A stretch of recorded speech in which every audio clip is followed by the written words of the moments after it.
شوفوا هنا البنات بداو مع صلصه البيتزا. عندي لهنا طماطم قطعتها رقيقه، حبه بصله وثوم.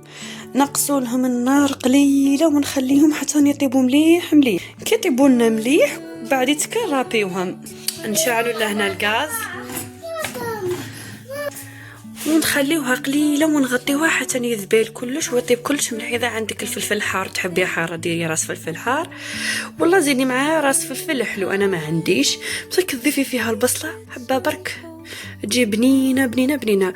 تغطيوها وتخليوها على نار قليله كطيب كامل، نرحيوها ونزيدو نديروها طيب. شوفوا البنات هذه هي الطماطم بعد ما طابت مليح مليح رحيتها.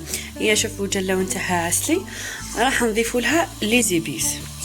دوك لهنا درنا شويه هريسه، ماحبش كثر ما مش حاره، نصف ملعقه طماطم تاع الباط، لهنا شويه سكر ما مدش حامضه، ملح، فلفل احمر ولا الحماري ولا الفلفل العكري، وعندي توابل دجاج.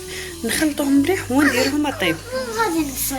هاي بنتي لهنا يلا حتخلطي يا ماريا خلطي. باش في برك متيحياش باش مسيحتيها. دوك شويه برك تبداو يدخلوا فيها الدواوات وندير فيها نديروا فيها الزيت.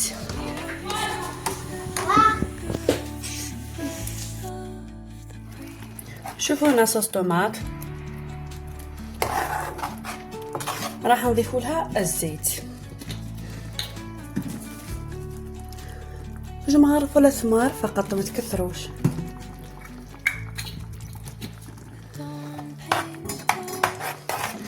تخليوها زيت تشرب هذا الزيت تولي ألذ صلصة طماطم خدمتيها وحدك في البيت.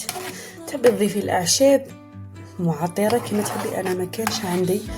ديري الران، ديري الزعتر، ديري واش تحبي يا مدام. شوف ونطفيو على لاصوص تاعنا وتكون واجده وخليوها تبرد باه نستعملوها. لهنا صوص الطماطم وجدت، نطفيو عليها نخليوها تبرد.